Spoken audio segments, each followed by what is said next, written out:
Señor Dios Padre eterno, queremos alabar y queremos bendecir tu nombre. Te damos gracias porque nos permites acercarnos en esta hora para aprender, para saber un poco más acerca de ti. Trae sabiduría y trae entendimiento a nuestro corazón y a nuestra vida. En el nombre de Jesús te lo pedimos. Amén. Muy bien, pluma, papel, lápiz y una actitud enseñable es lo que vamos a necesitar el día de hoy para aprender un poco más acerca de nuestro Señor. Semana número 6. Primera de Tesalonicenses, capítulo 4, versos del 1 al 12. Nuestra enseñanza tiene como título, Una vida que agrada a Dios. Y vamos a dar lectura a nuestra lección. Queridos hermanos en Cristo, nosotros les hemos enseñado a vivir como a Dios le agrada. Y ustedes en verdad viven así. Ahora les rogamos y los animamos de parte del Señor Jesús a que se esfuercen cada vez más por seguir viviendo así. Ustedes ya conocen las instrucciones que les dimos con la autoridad que recibimos del Señor Jesús. Dios quiere que ustedes sean santos, que no tengan relaciones sexuales prohibidas y que cada uno de ustedes trate a su propia esposa con mucho respeto.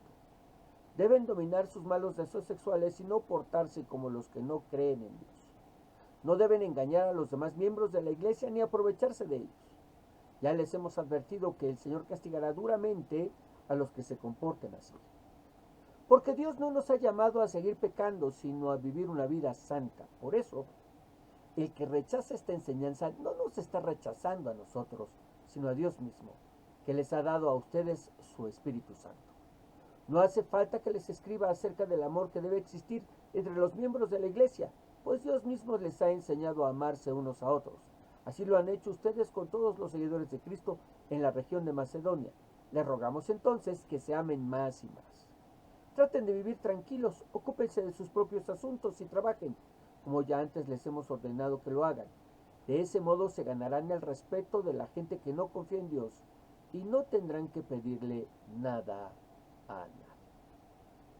Y con un ánimo diferente al escribir, después del buen informe que Timoteo trae acerca de cómo se encontraban los hermanos, ahora Pablo pasa a los asuntos prácticos, en los que les hablará qué es lo que deben y no deben hacer para tener una vida que agrade a Dios.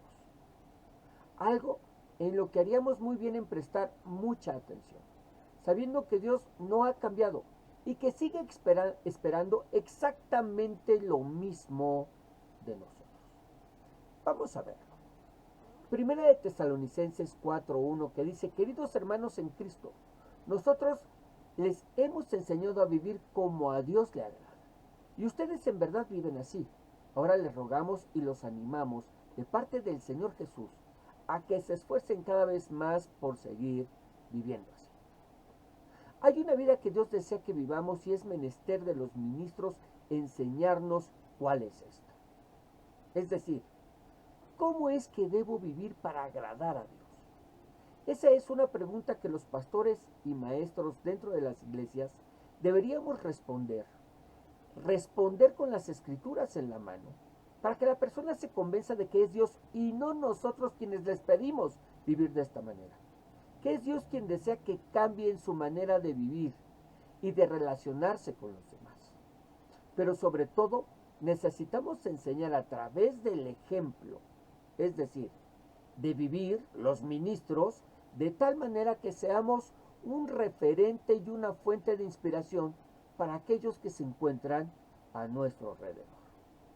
Que si se habla de la familia, se pueda mirar a la familia del pastor. Que si se habla de matrimonios, se pueda mirar el matrimonio del pastor. Que si se habla de la crianza de los hijos, se pueda mirar a los hijos del pastor. Que si se habla de trabajo duro y arduo esfuerzo en la obra, se pueda mirar al trabajo del pastor. Que si se habla de finanzas sanas, se puedan mirar las finanzas del pastor. Que no se diga de nosotros lo que en alguna ocasión un pastor comentó y dijo, hay pastores que enseñan también desde el púlpito cómo se debe vivir una vida agradable a Dios, que nunca deberían bajar de él.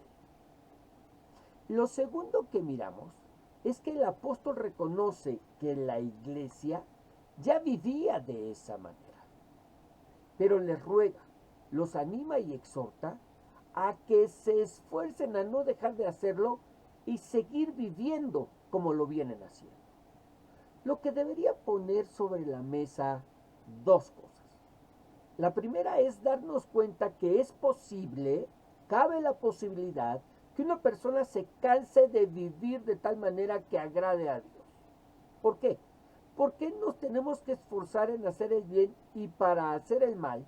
No necesitamos esfuerzo, sería la pregunta a hacernos, ¿no es cierto? Porque nos necesitamos esforzar para vivir de tal manera que agrademos a Dios. Pero para vivir de manera que desagrade a Dios no tenemos que esforzarnos. Ahora, la respuesta a esa pregunta se encuentra en nuestra naturaleza. Es decir, gracias a que aún tenemos dentro de nosotros una naturaleza caída, es que luchamos, es que batallamos en contra de los malos deseos de esa naturaleza que lucha por dominar. Algo que si hiciéramos solos estaríamos condenados al fracaso. Es decir, no podemos luchar solos en contra de nuestra naturaleza. Pero no lo hacemos solos, sino que Dios ha enviado a su Espíritu a vivir dentro de nosotros precisamente para ayudarnos a vencer esos malos deseos mientras estamos en este mundo, en esta tierra. Hasta que el día de la glorificación de nuestros cuerpos en su segunda venida se produzca, que será cuando será cambiado, mudada esta nuestra vieja naturaleza en una nueva naturaleza santa y conforme al propósito de Dios. Así que en primer lugar, por eso Pablo nos pide que no nos cansemos de hacer el bien. Lo segundo que debemos tomar en consideración es que no solo batallamos en contra de los malos deseos de nuestro interior, de nuestra naturaleza caída, sino que también lo hacemos en contra de las tentaciones que miramos en el exterior. Pablo le ruega a los de Tesalónica que no se cansen de seguir viviendo esa vida que agrada a Dios, porque lo que ven en el exterior no los anima de ninguna manera a vivir de esa manera. ¿Qué era lo que veían? Inmoralidad sexual. Hombres con hombres, mujeres con mujeres, orgías, adulterios, fornicaciones, deseos que fácilmente podrían hacerlos olvidarse de agradar a su Señor para comenzar a agradarse a ellos mismos. Muy bien, vamos a ver el siguiente comentario. Las actividades y deseos sexuales deben ser puestos bajo el control de Cristo. Dios creó el sexo para la procreación y el placer y como una expresión de amor entre un esposo y su esposa. La experiencia sexual debe limitarse a la relación matrimonial para evitar herirnos a nosotros mismos, dañar nuestra relación con Dios y con otros. Muy bien. Versos 2 y 3. Ustedes ya conocen las instrucciones que les dimos con la autoridad que recibimos del Señor Jesús. Una autoridad que no era de ellos, sino que había sido dada por el Señor. Y ya les habían dado instrucciones. 3. Dios quiere que ustedes sean santos, que no tengan relaciones sexuales prohibidas. Aquí está. Y que cada uno de ustedes trate a su propia esposa con mucho respeto. Pablo les recuerda que no les está hablando de cosas que no conozcan. Por eso les dice, ustedes ya conocen las instrucciones que les dimos. ¿Ok? Algo que ya les habían enseñado. Y en ese recordarles, les recuerda que el deseo de Dios es que sean santos. Es decir, que vivan vidas apartadas para Dios y no para ellos mismos. Que no tengan de ninguna manera y bajo ningún pretexto relaciones sexuales prohibidas. Que no las tengan con otras, que es adulterio, y que tampoco las tengan con sus esposas, a quienes añade que deben tratar con mucho respeto. Lo que nos da lugar para hablar acerca de lo importante que es estar de acuerdo con la pareja, con el marido, con la esposa, sobre lo que es o no permitido en la relación sexual en el matrimonio. Porque ciertamente el engañar a la mujer es una falta de respeto a su persona, además de un pecado, adulterio. Pero sin engañarla, podríamos estarle faltando al respeto al pedirle que haga en la cama, cosas que están en contra de su limpia conciencia. ¿Cómo saber? Bueno, por eso es importante el poder como matrimonio sentarnos y conversar. En este pasaje el Señor nos dice que quiere que seamos santos, que no tengamos relaciones sexuales prohibidas. Y esas relaciones sexuales prohibidas no solamente se limitan al adulterio, la fornicación o la zoofilia, sino que el no tener relaciones prohibidas también implica esas relaciones que tenemos con nuestras esposas. Por eso nos pide que lo hagamos con mucho respeto. Y para no faltarle al respeto, pues no solamente tengo que adulterar o no tengo que adulterar, sino que tampoco debo violentar su limpia conciencia cuando estamos juntos en la cama. ¿Cómo evitarlo? Pues tenemos que sentarnos como matrimonio y conversarlo, platicarlo, llegar a acuerdos. Muy bien, verso 5. Deben dominar sus malos deseos sexuales. Escúchalo bien. Deben dominar. No se van a ir esos malos deseos sexuales. ¿Qué necesitan? ¿Qué necesitamos hacer con ellos? Dominarlos. Y no portarse como los que no creen en Dios. No deben engañar a los demás miembros de la iglesia ni aprovecharse de ellos. Ya les hemos advertido que el Señor castigará duramente a los que se comporten así. Ok. Si hay algo que necesitamos como creyentes tener dominado, es el deseo sexual. Para que no nos portemos como los que no creen en Dios, como los gentiles, como los impíos, como los incrédulos. Y eso lo podemos entender. Podemos entender que necesitamos tener dominados esos malos deseos sexuales para no correr detrás de esa carrera que corren todos aquellos que no creen en Dios. Lo podemos entender. Pero a continuación les dice que no deben engañar a los de la iglesia ni aprovecharse de ellos.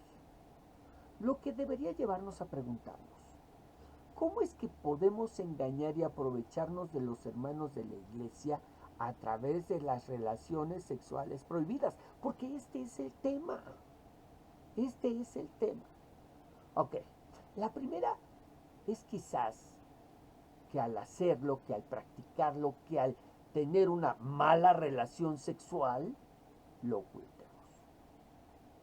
Es decir, cuando actuamos así, estamos engañando a nuestras esposas, que son y forman parte de la iglesia a través del adulterio, ¿verdad? Y por extensión, estamos haciéndole daño al cuerpo de Cristo en general y engañando. Esa es la razón por la que en algunas iglesias, aquellos que han fallado en este aspecto son obligados a pedirle perdón a la congregación, haciendo público lo que ellos hicieron en privado. Hemos mirado con mucha tristeza a matrimonios subir al estrado y al marido pedirle perdón a la mujer y a la iglesia por haberle sido infiel.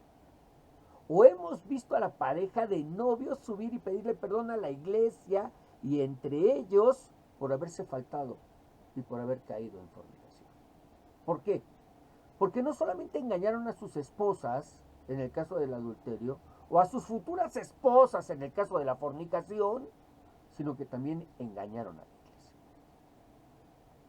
La segunda podría hacerse al no solo minimizar el hecho, sino llegar hasta hacer responsable a Dios de lo que hacemos. ¿De qué hablas, pastor? Mire, minimizamos el pecado cuando no le damos importancia y escudados en él todos lo hacen o no hay quien no lo haya hecho, lo dejamos pasar por alto. ¿Cuántas veces no hemos escuchado cuando se habla de mentira? Ay, pero ¿quién no ha mentido? Todos mienten. Es decir, todos lo hacen y no hay quien no lo haya hecho. Y de esa manera intentamos minimizar ese pecado. Ahora, ¿qué pasa cuando lo hacemos así? Y usamos frases como, ¿quién no lo hizo en su juventud? O, ¿quién no se ha echado una canita al aire? Estamos hablando de las relaciones sexuales, de las malas relaciones sexuales. Allí es cuando minimizamos lo que se hace. Ay, pero fornicación, pastor, pero ¿quién no lo hizo en su juventud? ¿Cómo nos habla de que debemos conservarnos cuando todos lo hacen? Ay, pero ¿cómo me hablas de fidelidad a mi mujer, pastor? Pues ¿quién no se ha echado una canita al aire? Todos lo hacen. ¿Ok? Allí es cuando minimizamos lo que se hace.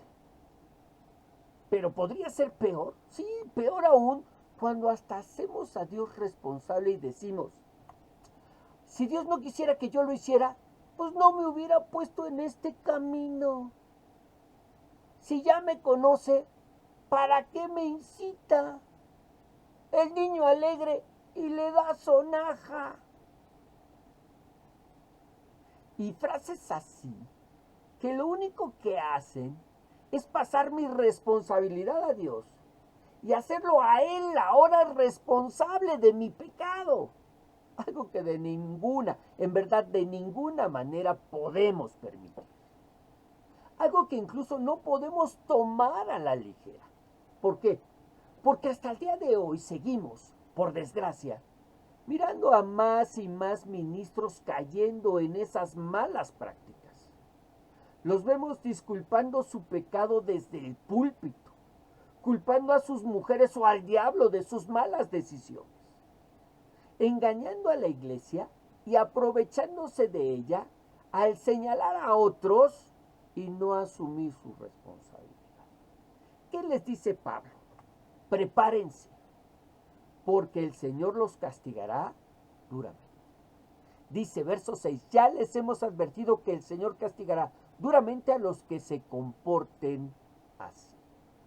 No podemos pensar que podamos atentar en contra de la iglesia y esperar que el Señor de la iglesia no haga nada. Claro que no. Si en ese momento no se abre el cielo y cae un rayo que nos fulmine, es porque en su gran misericordia Dios nos da tiempo para que nos arrepintamos. Pero ninguno que tal haga puede pensar que Dios puede ser burlado. Así que temamos y apartémonos de toda inmundicia. 7. Porque Dios no nos ha llamado a seguir pecando, sino a vivir una vida santa. Por eso, el que rechaza esta enseñanza no nos está rechazando a nosotros, sino a Dios mismo, que les ha dado a ustedes su Espíritu Santo.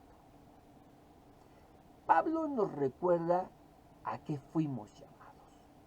No fuimos llamados a seguir viviendo como lo veníamos haciendo, de ninguna manera, sino que fuimos llamados a cambiar de vida.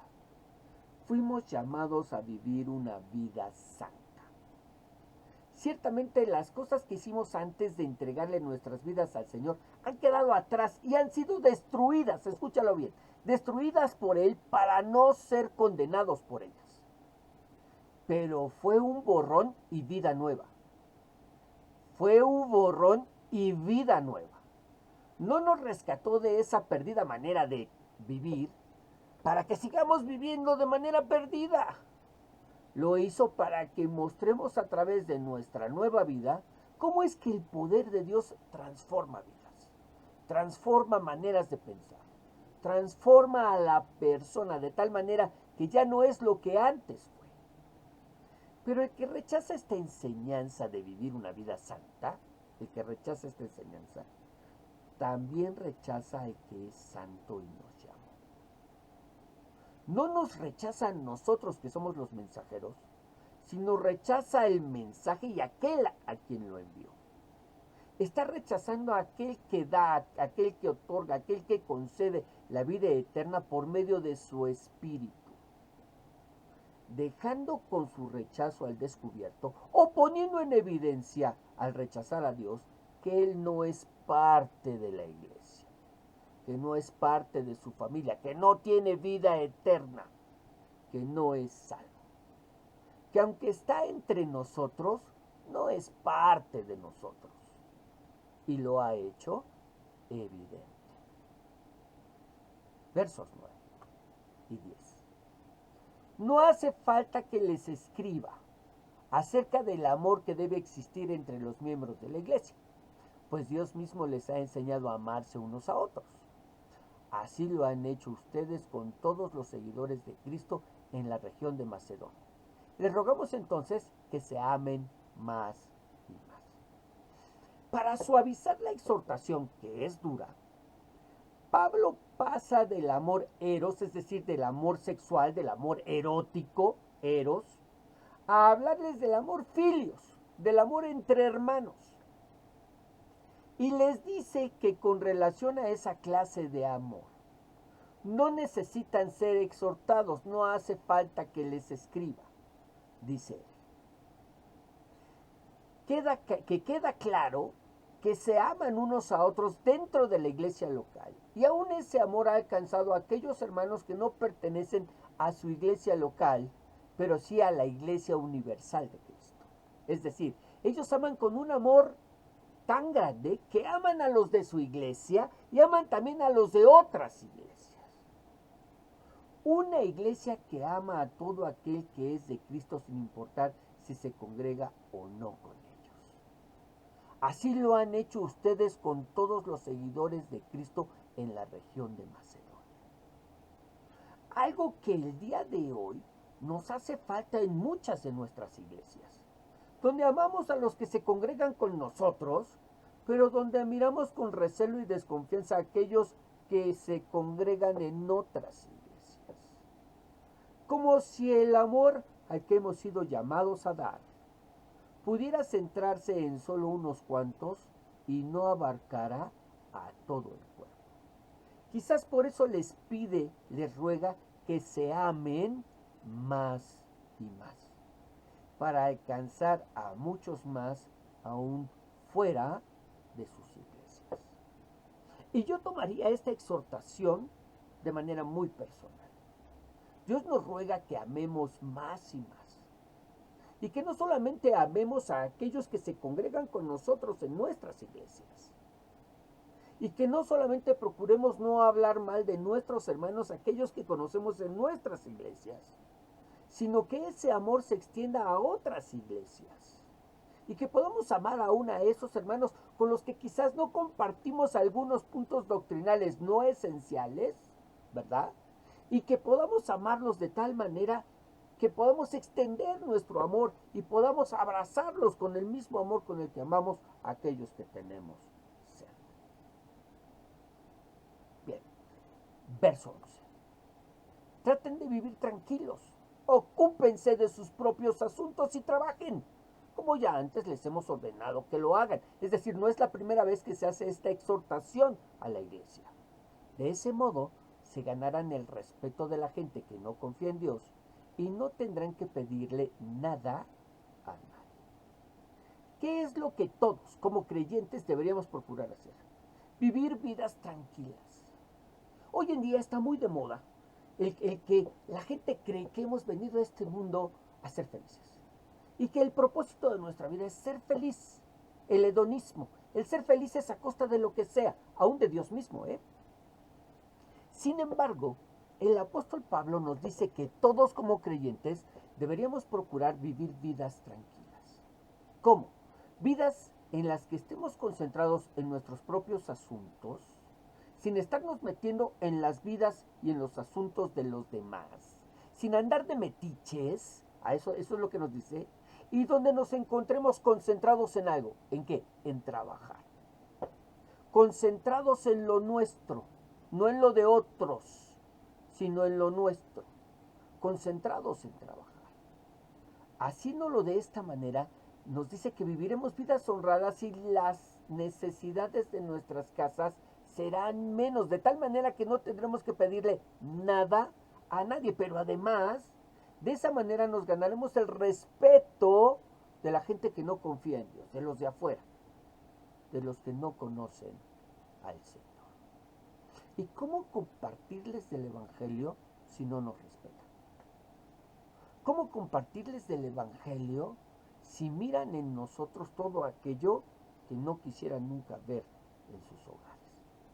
Si somos gente que se está metiendo todo el tiempo en lo que no le importa, metiéndonos en las vidas de los demás, señalando y estando pendientes de lo que los demás hacen, sin mirar lo que sucede en nuestros propios hogares. y sin trabajar, de tal manera que causando y provocando lástima en todos aquellos que nos ven. ¿Por qué? Porque son muchas nuestras necesidades. Pablo me dice, esa no es la manera correcta. ¿En qué te debes concentrar? Ocúpate de tus propios asuntos. Procura vivir tranquilo. Ocúpate de tus propios asuntos y trabaja. Trabaja para que no haya necesidad en tu casa y no tengas necesidad de pedirle nada a nadie. Y de esta manera, todos los que estén a tu alrededor te respeten. ¿Por qué? Porque tú los respetas, porque no te metes en sus vidas, porque no te metes en sus asuntos. Porque contrario a estarles pidiendo, eres una persona que siempre está dispuesta a ayudar a los demás. Ahora, esto tiene un trasfondo, ¿eh? Esto tiene un trasfondo. Y ese trasfondo se encuentra en el siguiente comentario. Vamos a verlo. La vida cristiana es más que simplemente amar a otros cristianos. Debemos ser responsables en todas las áreas de la vida. Algunos de los cristianos de Tesalónica, y aquí viene lo que no sabíamos y ahora vamos a saber. Algunos de los cristianos de Tesalónica habían adoptado una vida de ociosidad, dependiendo de las limosnas de otros. La siguiente clase vamos a comenzar a mirar cómo es que Pablo les habla acerca de la segunda venida del Señor Jesucristo. Y tiene que poner en orden esas ideas acerca de la segunda venida de Cristo, porque los de Tesalónica creían que la segunda venida del Señor estaba tan cerca que para qué trabajaban, sino que se iban a dedicar a vivir en comuna, en comunidad, como iglesia, en comuna, teniendo todas las cosas en común, pero no trabajando, estando de ociosos, alabando, honrando, glorificando, exaltando, en alabanza y en adoración, en culto a Dios, para que cuando Él venga nos encuentre adorándole a Él. Esa era su idea acerca de esperar la segunda venida del Señor.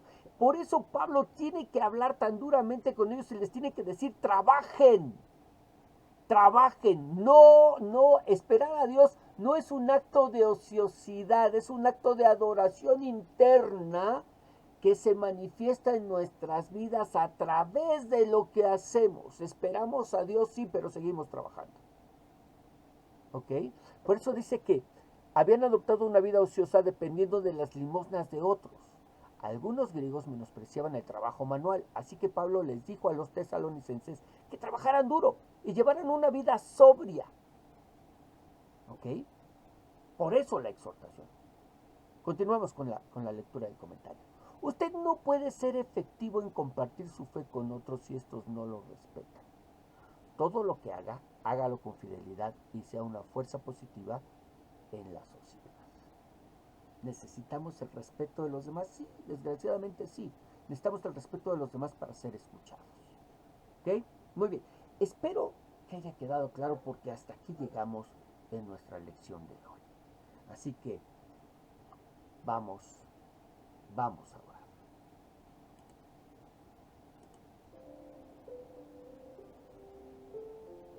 Señor Dios y Padre eterno, te queremos alabar y te queremos bendecir, Dios. Queremos darte gracias por lo que tú nos has enseñado hoy. Gracias, Padre, porque tú no te cansas de enseñarnos la manera correcta en que debemos obrar, actuar, hacer las cosas. Y el día de hoy nos has hablado de un tema que no siempre es fácil el poder comentar. Dios, necesitamos vivir vidas santas. Sí, vidas apartadas para ti. Sí, vidas que no tengan nada que ver con las relaciones sexuales prohibidas. Esas que son ilícitas, esas que no te honran y que no te glorifican, esas que se ejercen fuera del marco del matrimonio y esas que aún dentro del marco del matrimonio pudieran estarte ofendiendo, porque ofendemos la conciencia de la persona con quien lo hacemos. Dios, enséñanos. Queremos aprender, queremos apartarnos y para eso tú nos has dado a tu Espíritu, Señor, para poder contener estos deseos que no se van a ir, que están ahí acechándonos, buscando dominarnos. Bueno, Señor, ayúdanos por medio de tu Espíritu a tener dominio sobre ellos. Y Padre, que podamos vivir de tal manera que podamos ganarnos el respeto de los demás. En el nombre de Jesús te lo pedimos. Amén.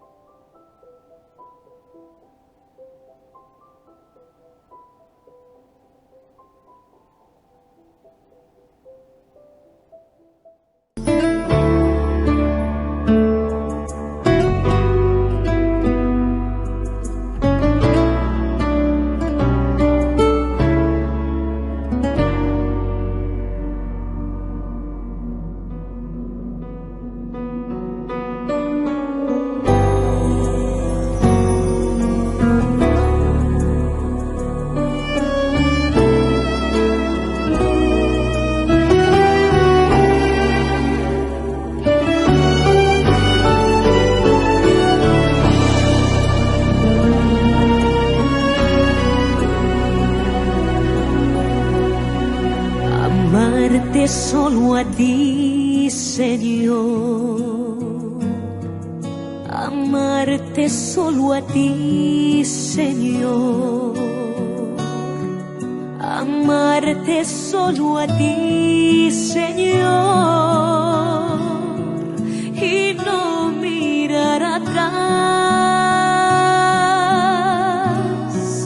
Seguir tu caminar, Señor, seguir sin desmayar, Señor, postrada ante tu altar, Señor, y no mirar atrás, seguir tu caminar, Señor, seguir sin desmayar, Señor, postrada ante tu altar, Señor, y no mirar atrás.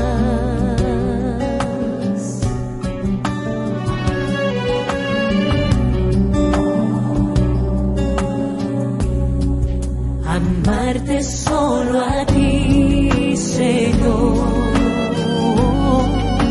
Amarte solo a ti, Señor. Amarte solo a ti, Señor. Y no mirar atrás. Y no mirar atrás. Caminar, Señor. Oh, sí. Seguir sin desmayar,